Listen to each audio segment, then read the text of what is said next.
Këtë javë në rubrikën Paparazzi kemi Gjergj Kaçinarin, për më tepër hajdeni ta pyesim bashk. Ja ku është?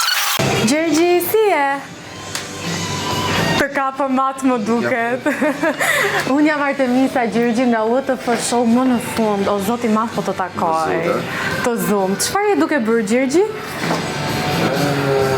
Një të më bërë bileta në fakt për një koncert që kemi, edhe që ju ftoj të gjithë në këtë rast. Që kemi në rrugë, java tjere. Ndërkohë që ti po flet Gjergji, unë po admiroj kaçurrelat e tua aq të bukura. Edhe sot që po, a ke një rutinë ti për këto kaçurrela kaq të bukura? Lërë në që të janë jo. Nuk ke asnjë rutinë dhe i ke kaq bukur. Kjo është e mrekullueshme dhe je me fat. Po. Nuk e gjithmonë me fat kur zgjohesh dhe s'ke kohë të rregullohesh pas medaljes, sepse ndonjëherë do zgjedhin ti këtej, ndonjëherë zgjedhin ti këtej, zgjedhin ndonjëherë mos janë fare. Por që është një aset që e di që vlen, që e përdor shpesh. Cilët janë 3 njerëzit më të rëndësishëm në jetën tënde? Hajde tani zgjidh. Po vështirësua pak punë. Po sepse janë shtuar njerëzit të rëndësishëm në jetë. Dhe sigurisht që njeriu si më ka njerëzit që ka, që s'ka që t'i bëj, po ato ka që janë familje. Dhe familje që zgjedh të ketë, pastaj që janë partnerja ime të iti dhe çuni Gregu, që shëndes. Kështu që handbook veç. Edhe mirë kuptohemi te kjo pjesë.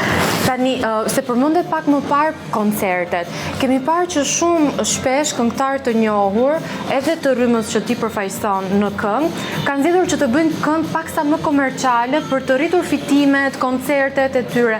Nuk kemi parë të njëjtën gjë nga ty Gjergji. Pse kjo zgjedhje nga ana jote? Është, sa do thoja, është çështje zgjedhjesh, është çështje çfarë do që më bën me këtë punë. Domethënë nëse këtë është vetëm si një mënyrë fitimi, sigurisht që i detyruar për me shit më shumë, sepse çdo biznes, çdo produkt duhet ditë me ushit. Ka produkte specifike që nuk shihen aq shumë sa produkte tjera.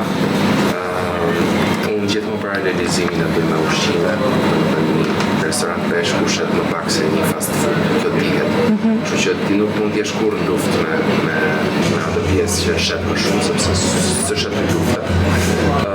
Mendoj që do ishte shumë mirë sigur edhe artistë që bëjnë të rrymë, ose rryma të ngjashme, rryma më independente, rryma më alternative, të më pak më në thonjza avantgard se kjo që po gjenë në çdo ditë.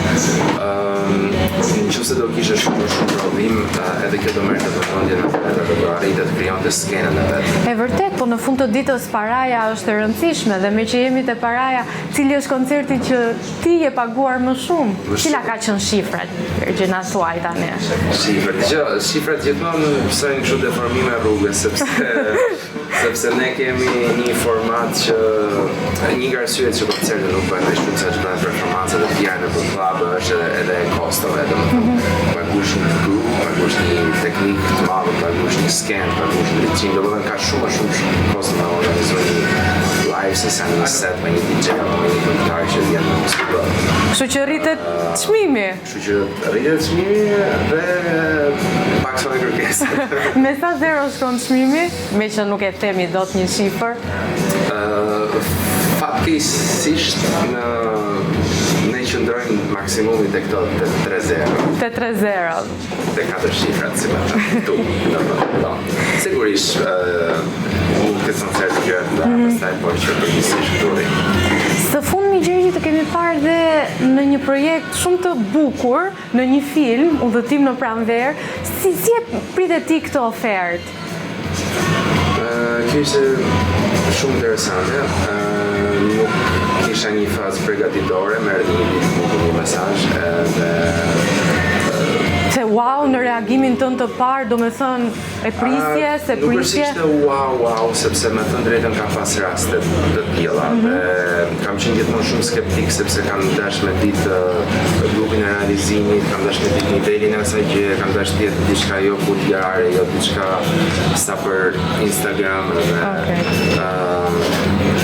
kam është vërtet tjetë diçka e mirë, dhe të më pëlqej që në prezantim.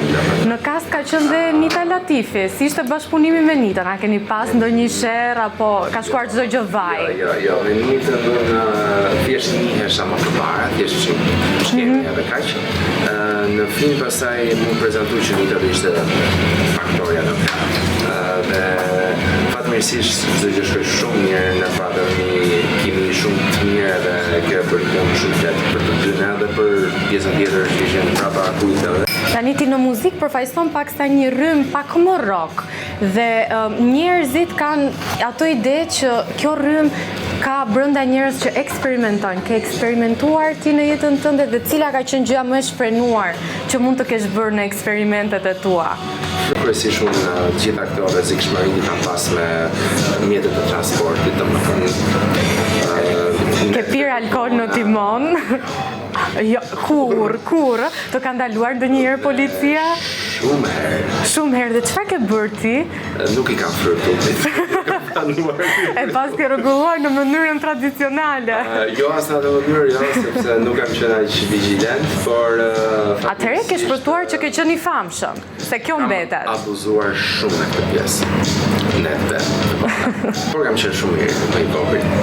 Por që këto sigurisht janë gjëra që kur i kujton, unë nuk do t'hypja nëpër makina dhe nëpër motora në ato situata, por që janë gjithmonë aventura shumë bukura. Të bukura, e vërtet. Gjergje, të falenderoj shumë dhe të uroj shumë suksese në projektet e tua. Faleminderit dhe ju, edhe shihemi në këtë eventet e radhës.